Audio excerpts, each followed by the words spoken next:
Mereka bukanlah manusia super yang tahan api ataupun bisa membelah sungai. Tapi merekalah yang sigap tanggap bencana. Mereka pahlawan kemanusiaan karena mereka taruna siaga bencana. Mari bersama Tagana kita sigap tanggap bencana.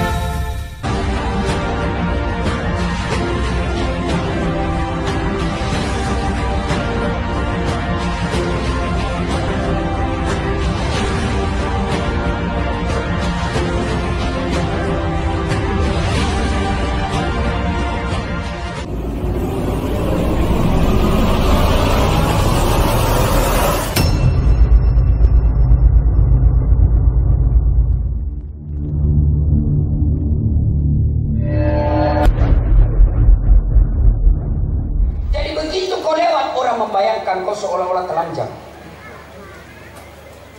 Bu, Hui, kalian pakai jilbab, alhamdulillah. Tapi kalau sempit-sempit tidak memenuhi syarat.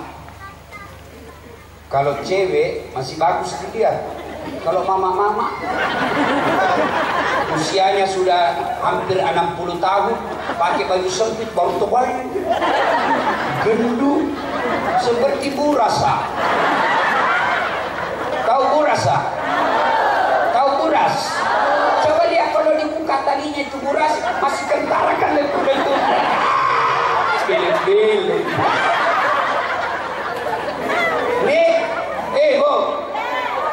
Jadi kalau sampean pian basabarataan pergi pasar berjual, pergi pasar jual kain, usahakan bajumu sudah memenuhi syarat Islam.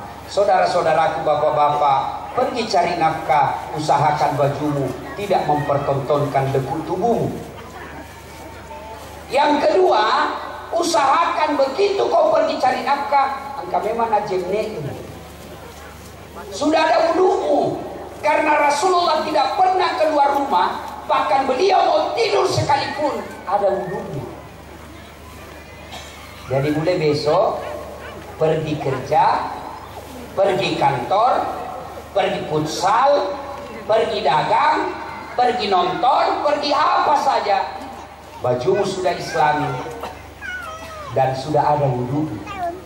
Tongkok biasanya jalannya lurus-lurus toh, tidak mungkin pakai songkok haji, pakai baju koko, dia masuk miliar. Gimana kalau ada panti pijat? Masa haji masuk panti pijat?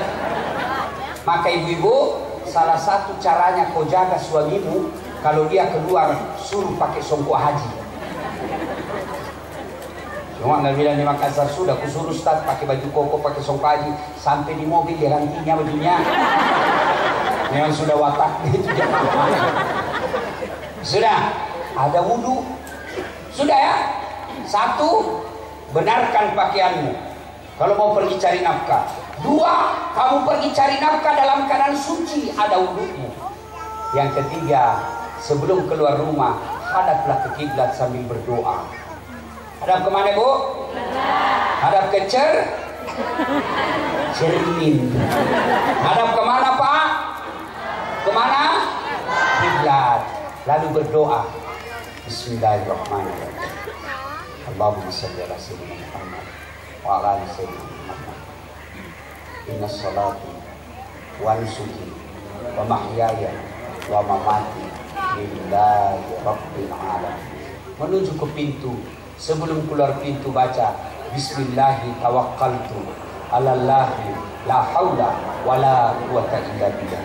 Melangkah kaki kanan supaya sempurna. Kalian yang punya istri, sebelum kau keluar rumah, sedekah kau dulu ke suami, ke istri.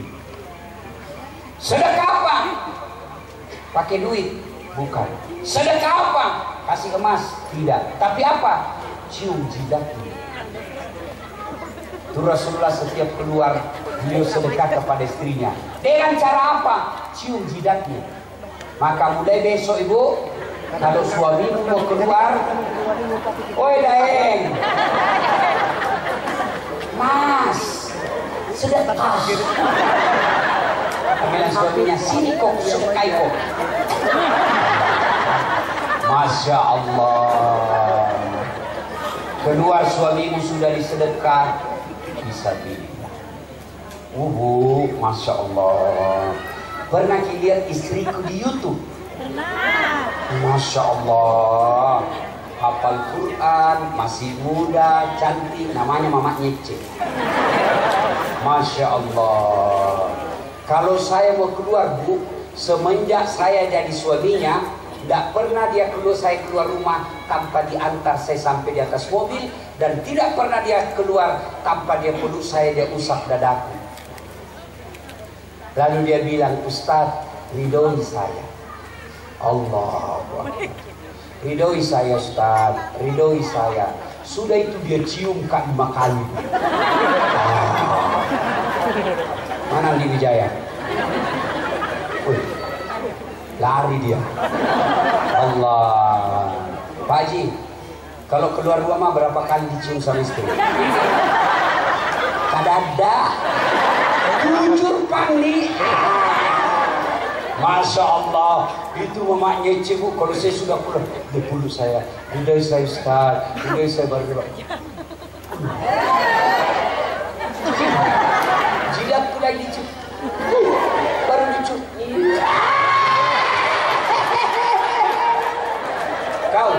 Kau cium di suamimu? Itulah sebabnya suamimu tidak pernah hadir kau di hatinya. Kenapa? Karena tidak pernah kau meninggalkan kesan yang indah di suamimu. Ini kepala barat. Hei, Pak. Jadi kalau mau pergi kerja, biasakan hatimu dengan hati istrimu sudah saling memaafkan. Pak, bagaimana rezekimu mau Allah bukakan kalau sebelum kau pergi kerja kau mati-mati? Rezekimu, kau pergi kerja, istrimu kau bohongi, istrimu yang selalu doakan kau di rumah. Bagaimana Allah mau kabulkan, bukakan pintu rezekimu kalau kau selalu menyakiti istrimu yang melahirkan anakmu sampai 5? Kau pernah rasakan melahirkan? Pernah rasakan melahirkan? Lihat itu istrimu kalau mau melahirkan. Saya sekali lihat istri saya melahirkan, langsung kesimpulanku, wajar ketika Rasulullah menjanjikan sorga di bawah telapak kaki ibu. Kenapa? Karena perempuan kalau melahirkan tidak ada samanya penderitaan. Ada ibu-ibu melahirkan senyum? Ada kau melahirkan senyum? Ada. Kedua pernah.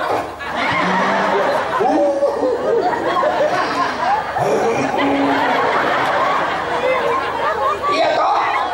Iya.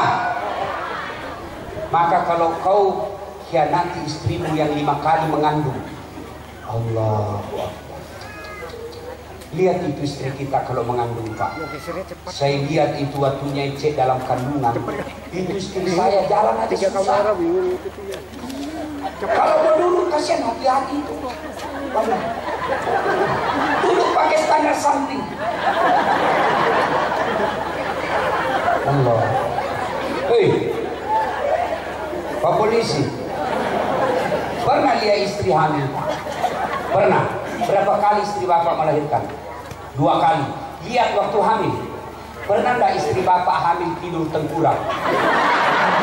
Pernah, Pak? Coba lihat itu istri. Tarik kalau begitu, tarik, Pak. 9 bulan tidurnya, Pak, tidur enggak jelas. Ini sesak napas, ini kosong, satu aja kayak. Bapak-bapak, tuh 9 bulan istrimu tidak tengkurap. Kamu mampu tahan tak tengkurap 1 bulan? Nah, 1 bulan aja kita tidak tengkurap, pusing, Pak. Dan istrimu 4 kali, ada yang sampai 5 kali. Lalu kau kasari, kau kata-katai, bahkan sampai kau lempar. Gimana rezekimu mau baik kalau kau cari nafkah? Iya, iya. Maka kalau kau mau pergi cari nafkah, sayangi istrimu supaya Allah bukakan pintu rezekimu. Maka sebelum kau pergi kerja, sayang-sayangi istrimu. Lupakan salahnya yang semalam, lupakan salahnya yang kemarin. Supaya apa? Kalian lembut hati suami istri, pergi cari nafkah, Allah bukakan rezeki. Kenapa? Karena sudah damai hati. Ya, Pak ya. Bayangkan kalau kau mau pergi kerja, dia antarnya kau keluar sambil turun dari lantai 2, kau peluk istrimu sambil kau menyanyi, bila kamu di sisiku. Pas sudah pergi sudah didoakan suami istrimu, lalu berdoa, ku lepas di kau pahlawan. Bu, mau punya suami yang seperti saya ceritakan? Pertanyaannya, sudah baik kau juga sama suamimu? Bagaimana suamimu juga tidak kasar, kau sendiri tidak menghargai mertuamu? Datang saudaranya dari Sulawesi, kau tunjukkan kau tidak hormati. Belum duduk mertuamu sudah bengkok mukamu. Kau tahu mertuamu hipertensi, tekanan darah tinggi, kau kasih iwak kari. Kada manaha. Ya. Aman Ya. Cari nafkah supaya buka rezekimu, muliakan istrimu, hormati suami. Ibu mau suaminya cari, mau kan ibu? Mau kan? Caranya, suamimu pergi cari nafkah, kau tinggal di rumahmu, jangan kemana-mana. Tapi jangan tinggal berwhatsapp, jangan tinggal nonton, tapi kau tinggal sholat duha minimal 8 rakaat. Sholat duha lama kada? Lama kada? 8 rakaat paling lama 30 menit. 2 rakaat salam, 2 rakaat salam. Sudah itu kau berdoa, ya Allah, bukakan pintu rezeki suami saya supaya saya bisa membantu pembangunan masjid. Ya Allah, bukakan pintu rezeki suami saya supaya saya bisa bantu mertua dan orang tuaku. Jika rezekinya masih di atas langit, turunkan. Jika masih dalam tanah, munculkan. Jika masih sedikit, cukupkan. Jika masih jauh, dekatkan. Dan yang lebih penting, ya Allah, berkahkan. Allahu Akbar. Sudah itu WhatsApp-lah suamimu, Bang, jangan menghalalkan segala cara. Baru saja kudoakan kau dalam sholat duhaku. Mudah-mudahan Allah lapangkan pintu rezekimu. Salam sayang selalu dari istrimu di rumah. Enggak tahu, saya serius. Maka insya Allah suamimu cari nafkah, Allah bukakan rezekinya. Bisa ibu, amalkanlah itu besok sebagai oleh-oleh pulang maulid. Tapi yang jadi masalah, suami pergi cari nafkah, istri pergi tawaf. Dia kelilingi semua satu komplek, pura-pura jogging padahal cari pahala. Sampai penjual sayur,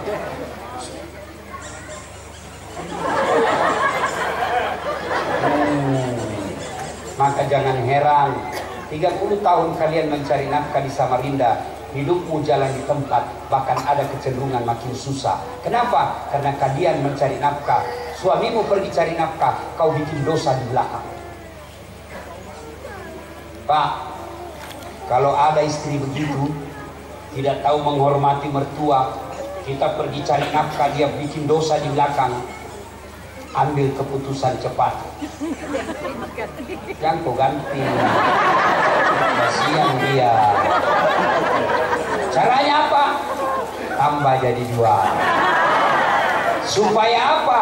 Ada perbandingan. Kau pulang ke istri tuamu, kau lihat bagaimana saya tidak sayang sama istri mudaku.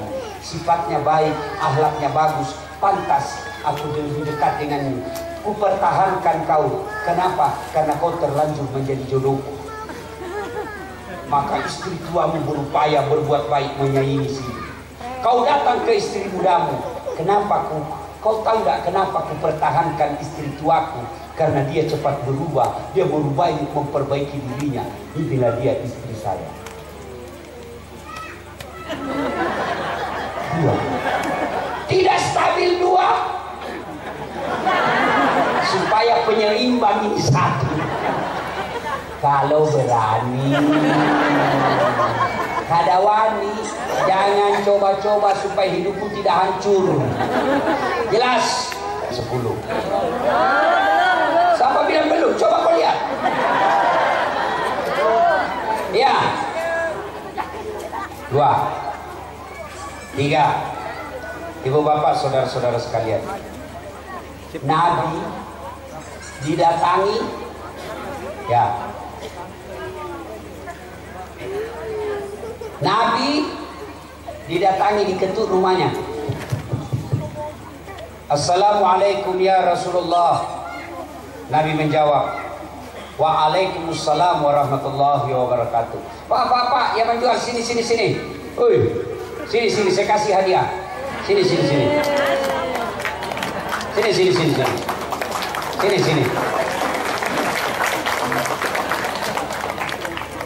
Ya. Oke. Sini. Maju. Ya. Sini. Tidak apa-apa. Sini. Ya, tabik. Ya. Nih, ya. Oke. Siapa namanya, Pak? Mohni. Siapa? Mohni. Siapa? Mohni. Asal Madura.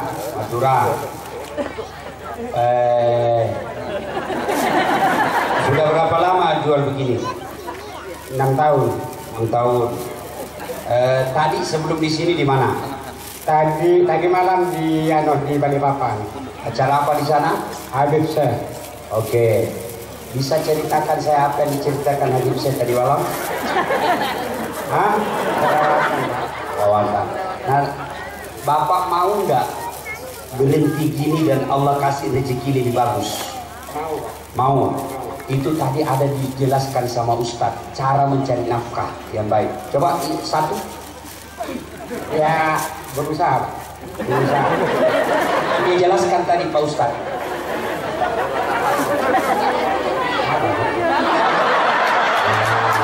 Matur nuwun. Mas, 6 tahun begini dan susah berubah. Maka kalau ada acara seperti ini, pakai songkok yang baik, pakai gamis yang baik, pakai sarung, sudah sholat dengan baik, datang dulu dengar ceramah baik-baik. Dengar ceramah baik-baik, mudah-mudahan selesai dengar ceramah. Coba kalau Bapak dengar baik-baik tadi, itu diajarkan wudhu dulu, doa, sholat duha, supaya apa? Allah bukakan pintu rezeki. Coba kalau Bapak tadi jalan-jalan terus, ibu-ibu yang ibu lewati pasti melihat Bapak, akhirnya perhatiannya nggak jadi dengar ceramah. Maka 6 tahun cari nafkah, setengah mati gini aja kerjanya, karena Bapak hadir di majelis tidak dengar ceramah. Oke? Nah, kali ini saya kasih kau hadiah. Nah, saya kasih kau 2 lembar. Ya, saya sarankan Pak, kalau ada cara begini, nanti selesai acara baru Bapak menjual, mudah-mudahan penghasilan Bapak berkah. Ya, oke, jangan marah ya, insya Allah ya. Oke, monggo. Ya, silakan. Nah,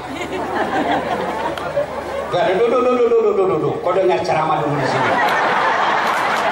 Ini berapa harganya semua kalau semua ini? Oh, berarti sudah banyak untungmu itu. Nah, sudah nggak usah ini, kau dengar dulu ceramah, ya. Oke. Nah, ibu bapak, saudara-saudara sekalian, Nabi ketuk, ada tamu. Assalamualaikum ya Rasulullah. Waalaikumsalam warahmatullahi wabarakatuh. Ya Rasulullah, saya ini fakir miskin. Saya sudah beberapa hari kasihan tidak makan. Saya sudah mulai pucat. Adakah yang bisa saya makan di rumahmu ya Rasulullah? Nabi buka, aduh, meja juga terbatas. Lalu Nabi berkata, saudaraku, kau lihat sendiri, di rumah saya juga tidak ada makanan yang siap. Tidak ada yang bisa saya kasih tahu. Tapi kalau kau mau mendapat jubah dari saya, tahu ibu jubah? Tahu jubah? Tahu jubah? Bukan baju, kalau baju ini. Tapi jubah itu di belakang. Biasanya ada lagi yang orang Arab biasa pakai kan di luar. Maka Nabi kata, kalau kau mau jubahku silakan. Bapak kalau dikasih jubah mau enggak? Ini orang jubahnya Rasulullah dia dapat, wah gembira. Tapi kan jubah tidak bisa dimakan. Nah ini orang lagi lapar. Maka diambil jubahnya Rasulullah. Dia pergi ke pasar. Ayuhan nas, wahai manusia, saya dapat jubahnya Rasulullah. Bapak kira-kira dengar itu, lari enggak? Mau enggak? Lalu ini orang berkata yang fakir miskin, aku jual jubahnya Rasulullah. Siapa yang mau membeli? Allahu Akbar. Bajunya saja Ustadz Daskat pernah dilelang, pernah laku 120 juta. Padahal ini baju bukan baju Nabi, tapi susah kau cari. Orang bilang, Ustadz, tahu kan? Bagusnya bajunya Pak Ustadz, bukan bajuku yang bagus, saya yang penuh pesona. Coba kalau Haji Anas pakai ini, tenggelam. Ya, maka orang ini senang. Ternyata ada orang kaya di Madinah yang dengar, tapi matanya agak buram, agak ada penyakit matanya. Dia panggil budaknya, kau pergi cepat tawar itu baju. Kalau kau berhasil membeli dan bawa pulang, saya bebaskan kau dari budak. Lari di budak, saya beli. Dibeli. Akhirnya Rasulullah, sudah, saya pegang ini Bu, sudah mulai mengganggu. Ya, ini pegang ini. Ya, dipegang ya. Oke. Ibu bapak saudara-saudara sekalian, lalu orang ini yang berhasil budak, dia berhasil membelinya. Dia bawa pulang ke rumahnya. Tuan, alhamdulillah, saya sudah bisa dan saya sudah dapatkan bajunya Rasulullah, jubahnya Rasulullah. Lalu orang ini mengambil baju jubah Rasulullah. Dia salawat sebanyak-banyaknya. Setelah dia gosok, alhamdulillah, dengan izin Allah normal penglihatannya, sembuh penyakit matanya. Begitu gembiranya, dia jubahnya Rasulullah, dia lipat kembali baik-baik. Dia datang ke rumah Rasulullah. Assalamualaikum warahmatullahi wabarakatuh. Ya Rasulullah, saya kembalikan jubahmu. Dikembalikan jubahnya. Lalu Nabi memanggil Fatimah anak beliau.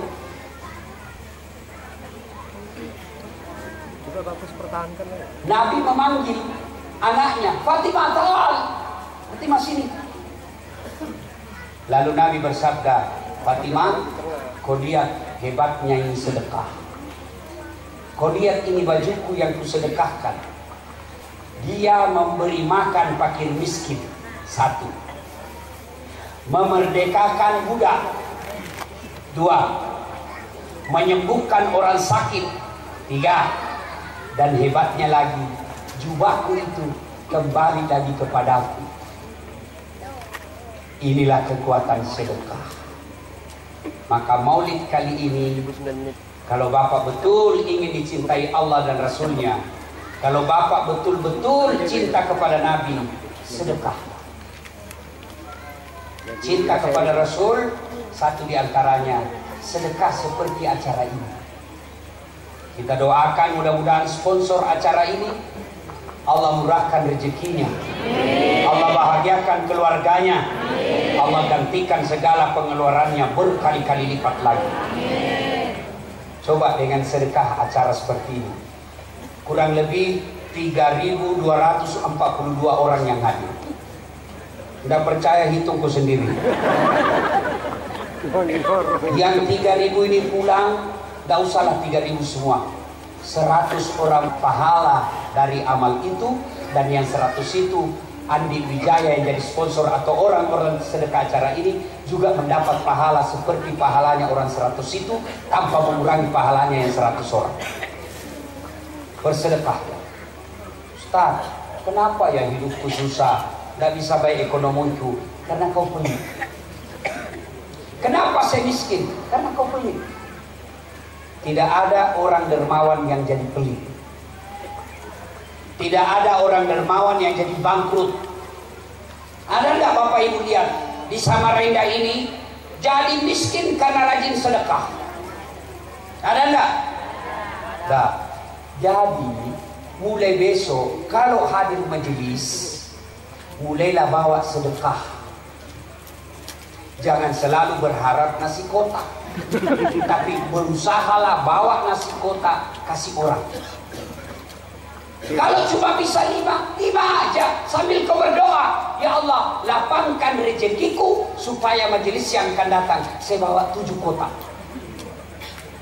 Kalau niatmu seperti itu, masa Allah tidak lapangkan rezekimu. Tapi kalau niatmu selalu datang ke majelis supaya dapat hadiah, dapat nasi kotak, maka itulah yang kau dapat, karena itu yang kau niatkan. Mulai besok hari Jumat, ibu di komplek kirim air gelas ke masjid, meskipun 1 dos, kau tulis, silahkan nikmati, lalu berdoa, ya Allah mudah-mudahan minggu depan bukan lagi air putih yang saya bawa, tapi saya bawa kopi dan susu. Doa. Bapak-bapak ke masjid, sampaikan ke istrimu, Dek, kau bikinlah nasi kuning 5 bungkus, bawa ke masjid sholat subuh. Selesai sholat subuh, kau bagikan ke orang sambil berdoa selesai sholat, ya Allah perbaiki rezekiku supaya subuh yang akan datang. Buktikan. Coba. Sudah sakit saya Ustaz, kiri kanan tidak bisa sembuh. Coba terapi dengan sedekah. Ada anakmu kepala batu, ada anakmu susah dinasehati, istrimu kasar ngomong, itu karena uangmu susah keluar.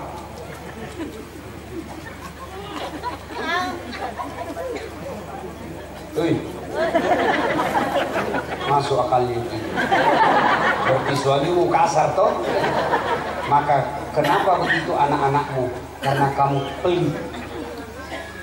Coba deh sedekah.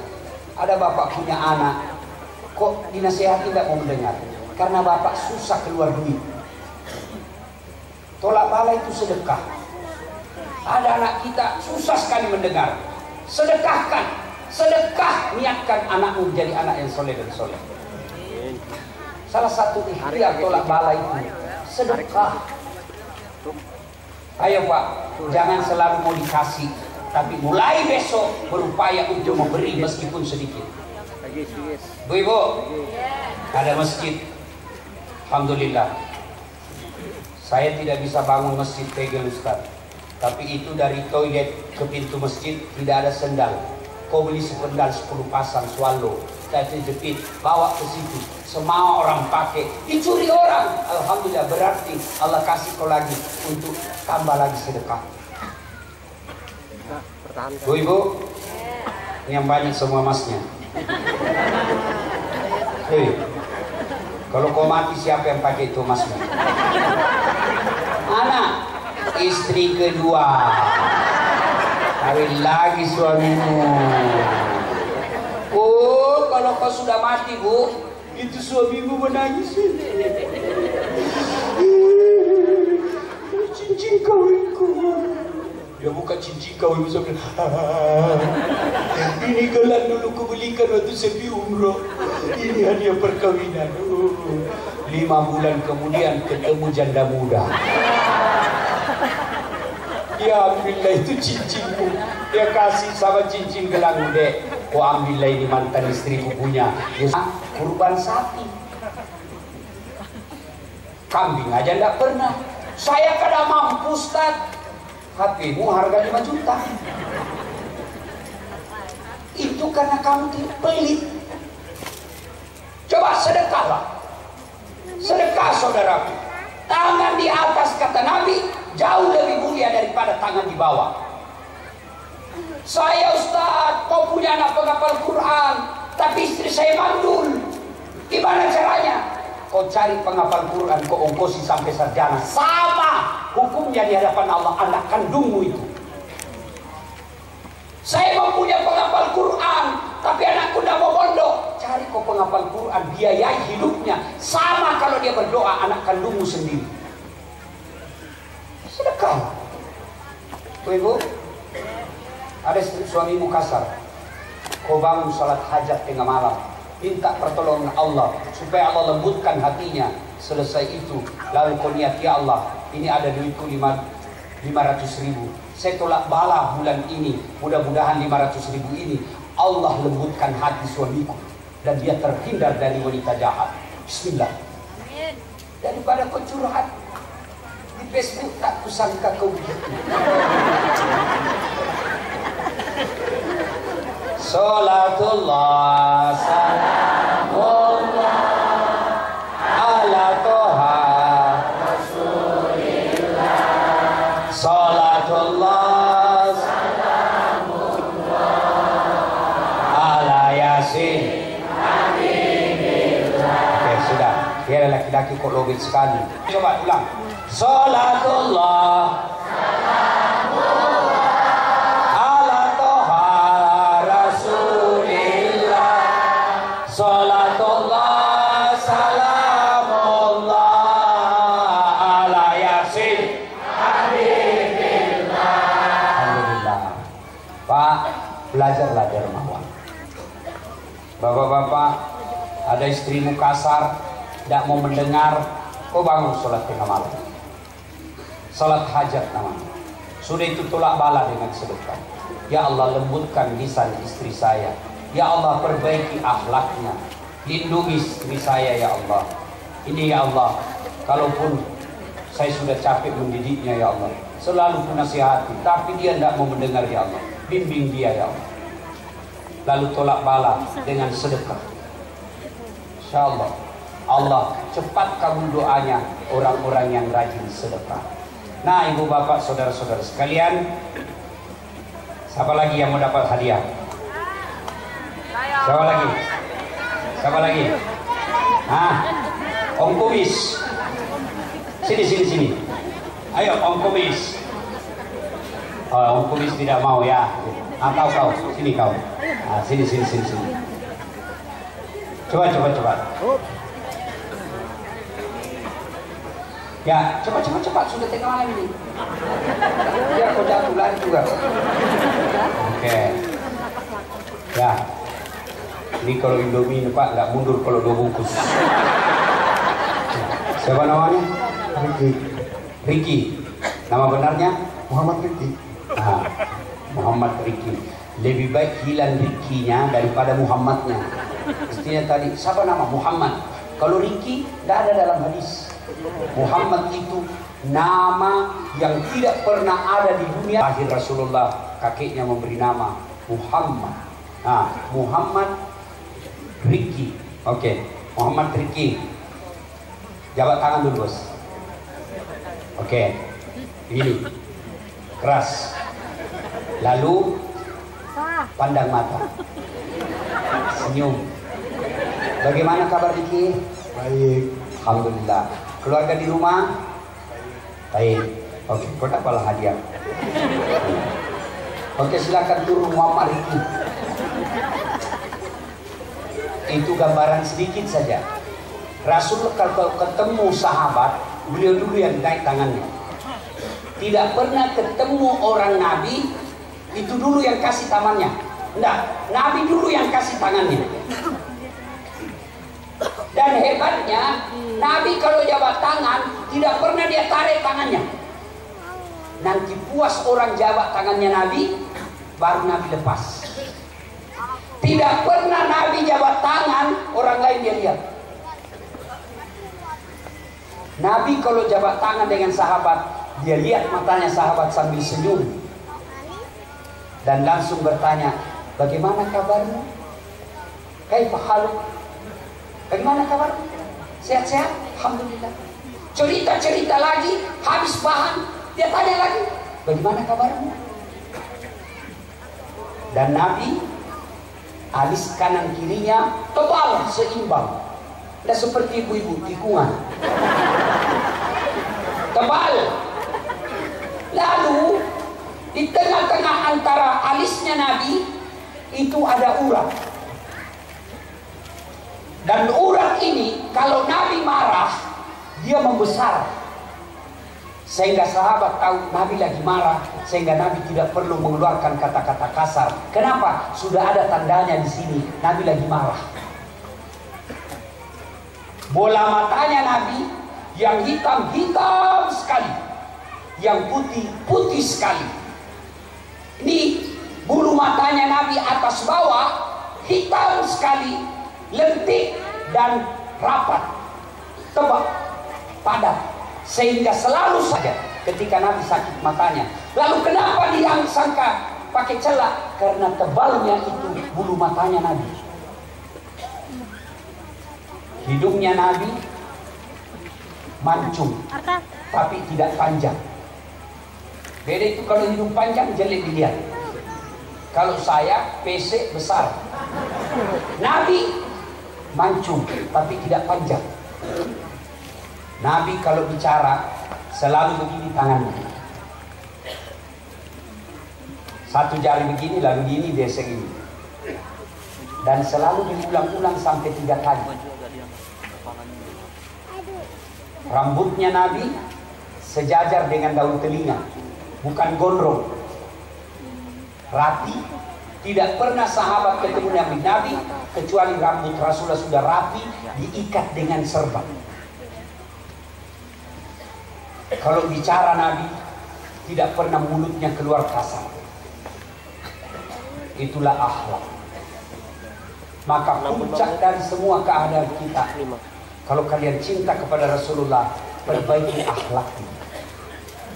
Biar hebat ilmumu, hafal Quran, hadis hafal ribuan, tapi kamu kasar berbicara, kalian bukan orang mulia. Karena Nabi pernah ditanya, ya Rasulullah, untuk apa kau diutus ke muka bumi ini? Liutammimal makarimal akhlak, memperbaiki akhlak manusia. Mari tunjukkan akhlak baik, akhlak kepada tetangga. Jangan kau serobot pagarnya tetangga. Jangan sampai kamu rajin berjamaah di masjid, kalian takmir masjid, tiap majelis hadir, sholatmu baik, tapi depan rumahmu tidak senang kamu gara-gara got. Samping rumahmu tidak bahagia sama kamu gara-gara apa? Binatang ternakmu. Samping kananmu tidak senang sama kamu gara-gara pagar. Belakang rumahmu tidak senang sama kamu gara-gara sampah. Orang seperti ini bukan orang mulia. Karena orang mulia khairun nas anfa'uhum linnas. Sebaik-baik manusia di antara kalian yakul karimah, maka jadilah Islam yang bagus akhlaknya. Mudah-mudahan kehadiran kita menjadi asbab kita mencintai Rasulullah SAW, sehingga dengan cinta itu kita berusaha mencontoh Rasulullah dalam kehidupan sehari-hari, minimal dalam akhlak bertetangga. Demikian, semoga ada manfaat. Lebih dan kurangnya mohon dimaafkan. Usikum wa nafsi bitaqwallah. Assalamualaikum warahmatullahi wabarakatuh.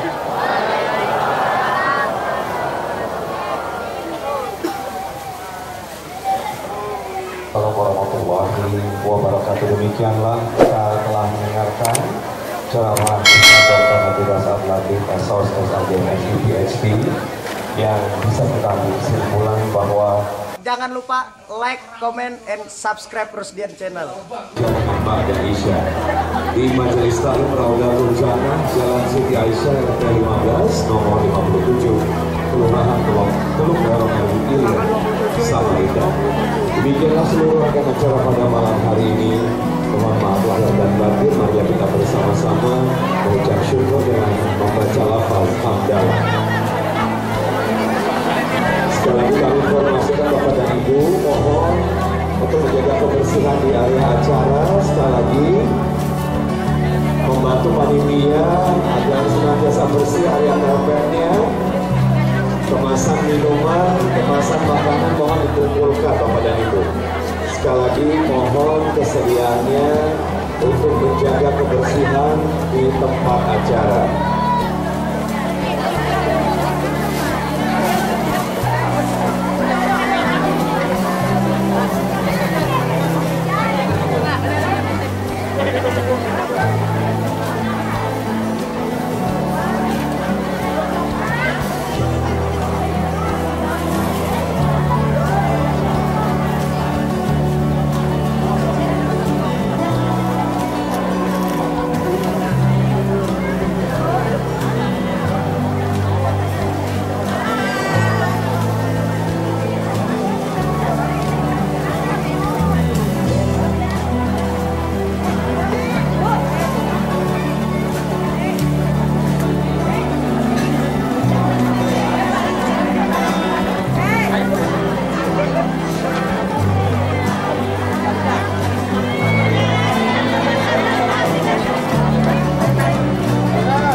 Setelah ku tahu memberi harapan palsu,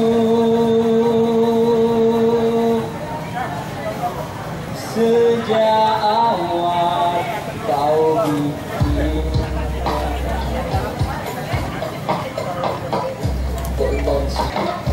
saat dirimu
Jangan lupa like, comment, and subscribe Rusdian Channel.